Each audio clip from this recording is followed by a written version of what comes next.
our people in a good estate? Are they in a good position, or are they in a bad position as a nation? Bad position. Why you say that? Because we are being oppressed. Been oppressed. You agree you're oppressed? What about you? What about you, bro? So we're oppressed, right? So what is it that us as a nation have to do to get out of oppression?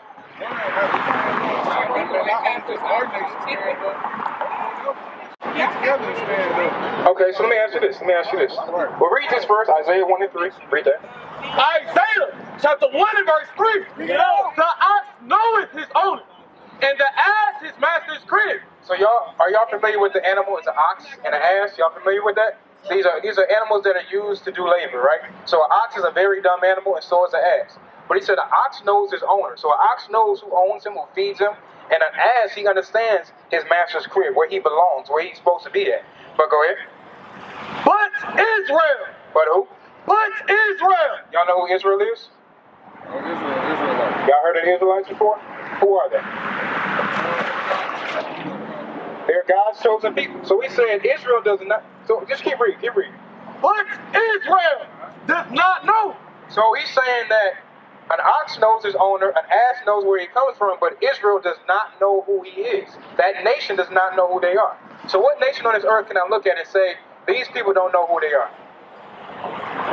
Now look at the Caucasian man. Does he know his history? You look at the Chinese man. Does he know his history?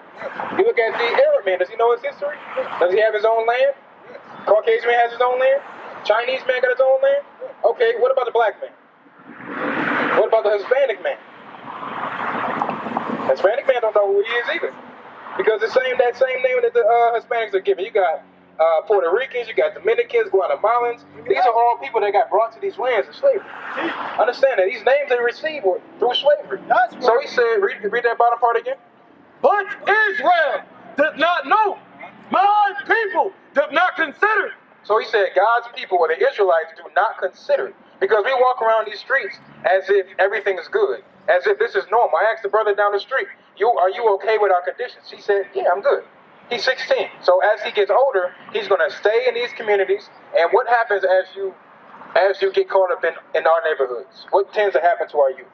Well, like it's the three things. You get institutionalized, death, or you end up, like I said, either institutionalized death, really ain't no third option. Only Exactly. option after that is the way the Americans are set up, and that's how we should live. Okay, so there's only a few options for us in this neighborhood, right? Or if you go to any neighborhood that is occupied by so-called African Americans, Hispanics, is it going to be the same options? If I go to Atlanta, am I going to have the same options as the black man? Is there going to be a ghetto in Atlanta? Is there going to be a ghetto in Chicago? There's going to be a ghetto in Virginia? And who's going to be in those ghettos? It's going to be, majority's going to be black people, right? So those same options are still there for you, which is death or institutionalized, right? Now go to Deuteronomy chapter 28, go to verse, go to Isaiah, go to Jeremiah 17:4. You understand, our people, we've been trying to find ways to get out of these conditions. We had the civil rights movement. Did that work? Civil rights movement? Malcolm X, Martin Luther King. To a certain extent. So to what extent did it work? It calls for someone to die for anything in China. So you made a point earlier. You said that every nation has to basically support us in us raising up. So if that's the case, and with Martin Luther King, when what did he march for? What was he fighting for? For equality. Desegregation. Okay, so did we get equality?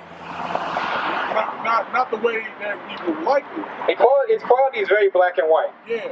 Equality is very black and white. You look at our neighborhoods. Is it the same as Farmington? No. Is it the same as Farmington? Is it the same as Livonia? Go ahead. You got to Now keep back up a little bit, get on that side. right? We Israelites.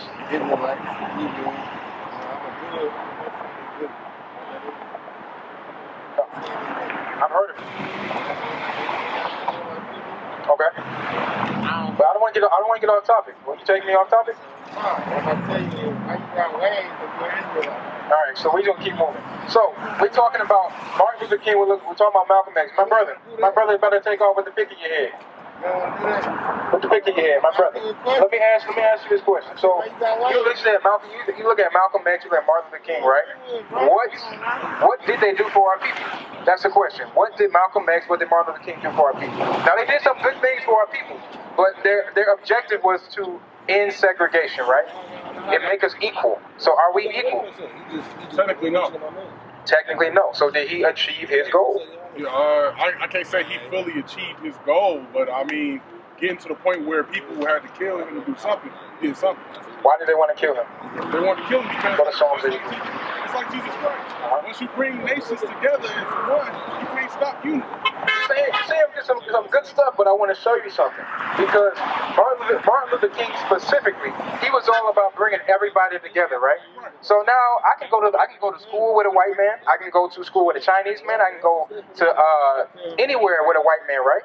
Are they still treating us as equals? Are they still treating us the same way they did back then? So his mission was a failure. And I'm not saying it to knock him, because without Martin Luther King, we would not be able to be out here right now teaching the way we're teaching. So he did great things, right? But the point is that our people have been taught that we're supposed to be equal to other people. But as a nation, are we equal? And I'm saying, are we supposed to be equal to other people? Yes, we're supposed to be. Okay. Okay, I'm going to show you some. Read Psalms chapter 83 verse. Is that 83 I want? Crafty Counsel. Read verse 3. Go ahead. Psalms chapter 83 and verse 3. They have taken crafty counsel against thy people. So God's enemies took crafty counsel. Crafty counsel is like you have a secret meeting about a nation, right? He said they took crafty counsel against my people.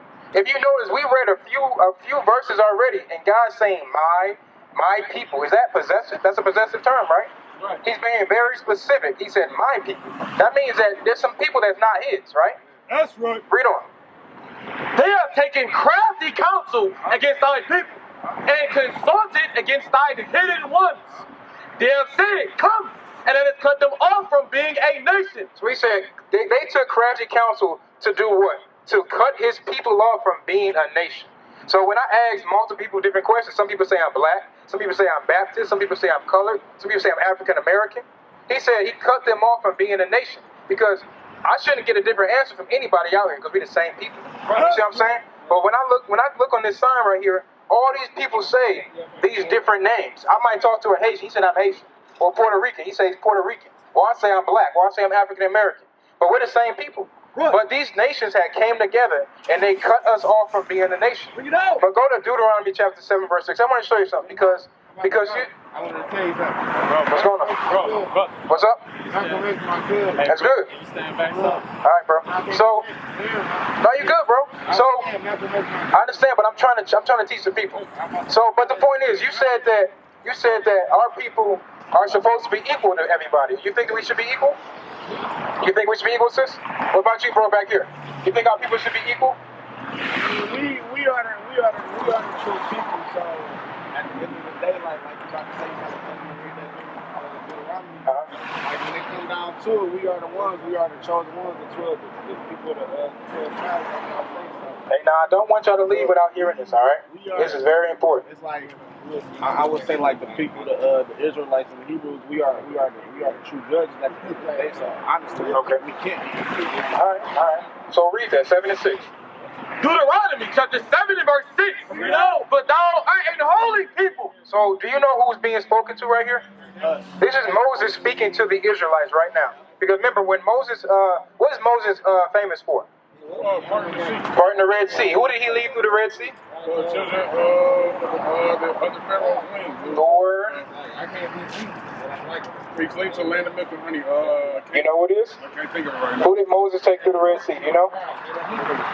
The Israelites, right? So remember, when they left Egypt, they went into the wilderness, and Moses is speaking to them right now. Read that from the top. For thou art a holy people. So he said, for the Israelites are a holy people. Holy means separate. So that means that if I have all these shoes here, I have a holy pair of shoes. That means these are separate shoes. These are not the same as the rest. They are so special that I must take them and put them apart from the rest. Bring it out. For thou art an holy people unto the Lord thy God. They are holy to who? The Lord thy God. So the Israelites are holy to God. Go ahead. The Lord thy God hath chosen thee. So these people were chosen by God to be his people. Go ahead. To be a special people. To be a what? To be a special people. So do you have anything that's special to you? You have a special pair of clothes you wear? You have special pair of clothes, special shoes, something, right? So those clothes that are special to you, are they the same as the rest of the clothes you have? But they're not the same though. Like, so, okay, say you get married, right? You get your a wedding dress or a tuxedo or whatever, right? Those clothes are not on the same level as your regular clothes you're wearing now, right? So these clothes are special. They're set apart. They're holy. Go ahead. The Lord thy God hath chosen thee to be a special people unto himself. So God chose the Israelites to be special unto himself. So just how you have a special outfit, he has a special people. Go ahead. Above, Equal, above, below, above. so these people are above who?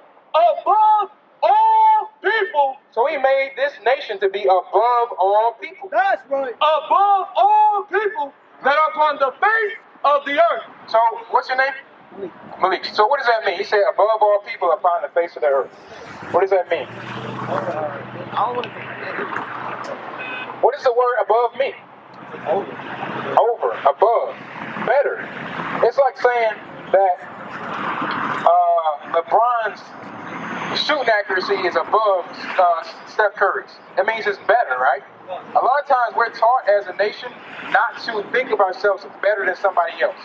Because at some point we were seen as below everybody, right? And we're still seen that way. Because look at these pictures right here. Is this above people right here? Are we above people like this? We were slaves. We were below people. We were treated as animals. We were treated worse than animals, right? So we were conditioned to be below people. We were conditioned to mentally feel like I cannot be equal to you.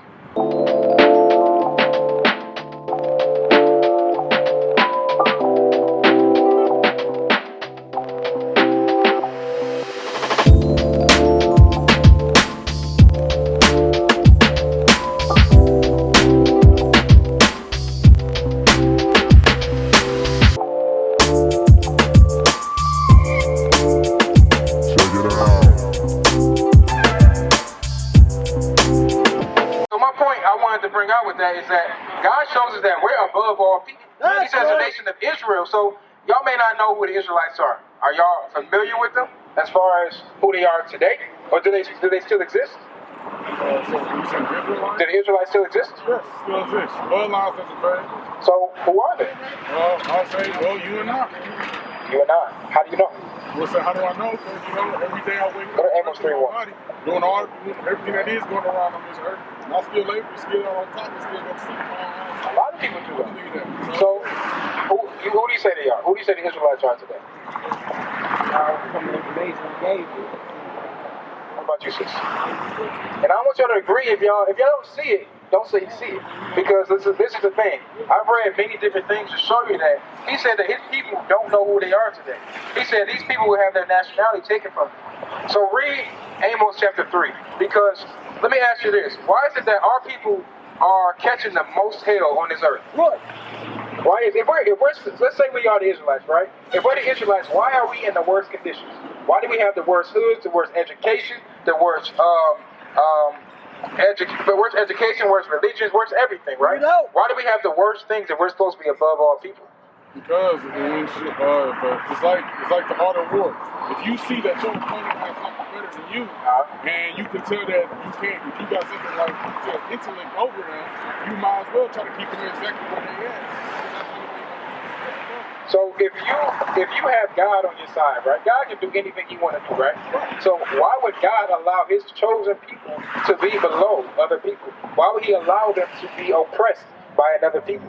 Because we've been oppressed. How long have we been oppressed? I say thousands years. What about you, Malik? How long have we been oppressed? 400. At least 400 years. Because before slavery, was there more slavery before that for us? There was more slavery. Look at these signs right here. So this is the transatlantic slave trade right here, right? Everybody's familiar with this. Everybody learns about this in school. But if you look on the back of this sign, you have this, right? So I'm good. I got it. So you look at these people here. This is Arab, white, and African. These are the people that put us in slavery. Did y'all ever hear about Arabs putting us in slavery before? You heard about that? What about you, sis? What's your name?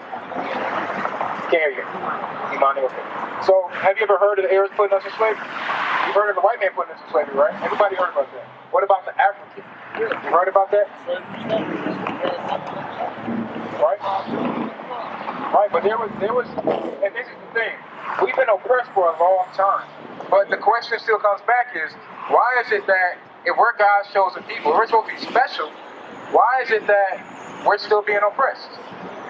Because like you said, lack of education. You said that. Okay. Lack of being aware.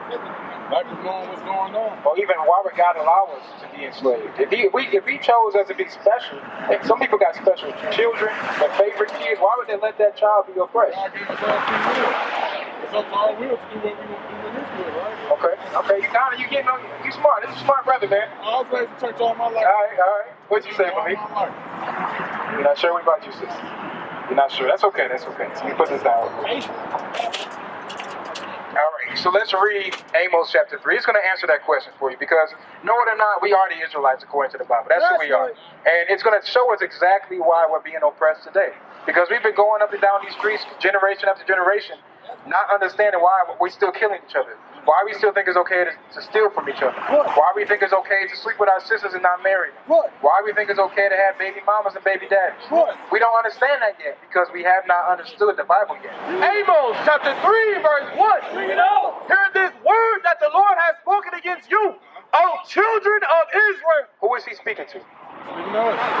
He said the children of Israel, right? So that's who he's speaking to. So God, understand, God is very straightforward about who he's talking to, who he's for, everything. He's very straightforward. Go ahead.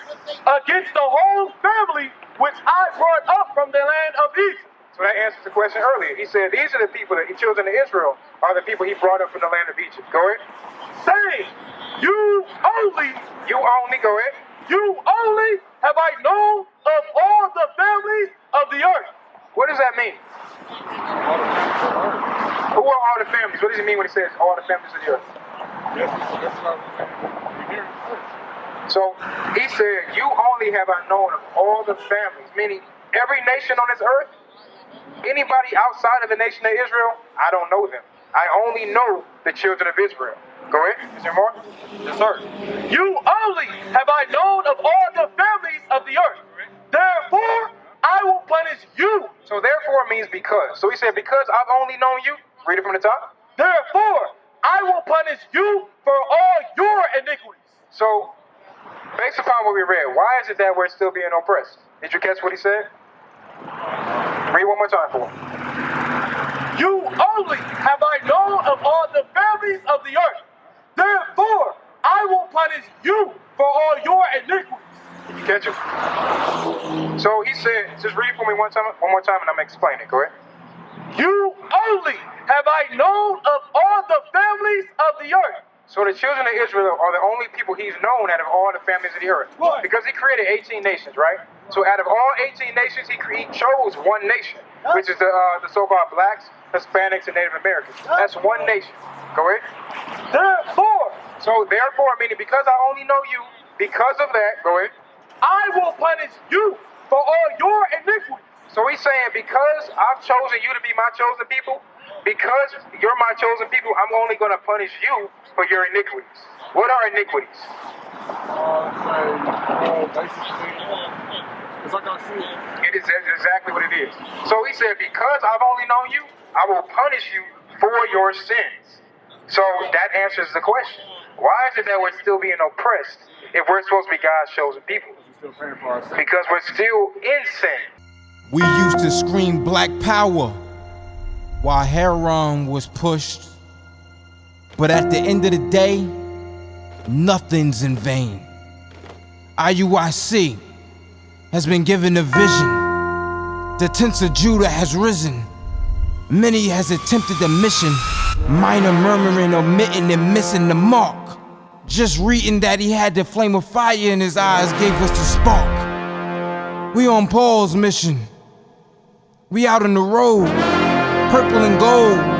From Mexico, Cuba, Haiti, Ghana, Sierra Leone. 144,000 boots banging, concrete crackling. These are our men repented at heart. The scriptures is proof. IUIC, we deliver the truth.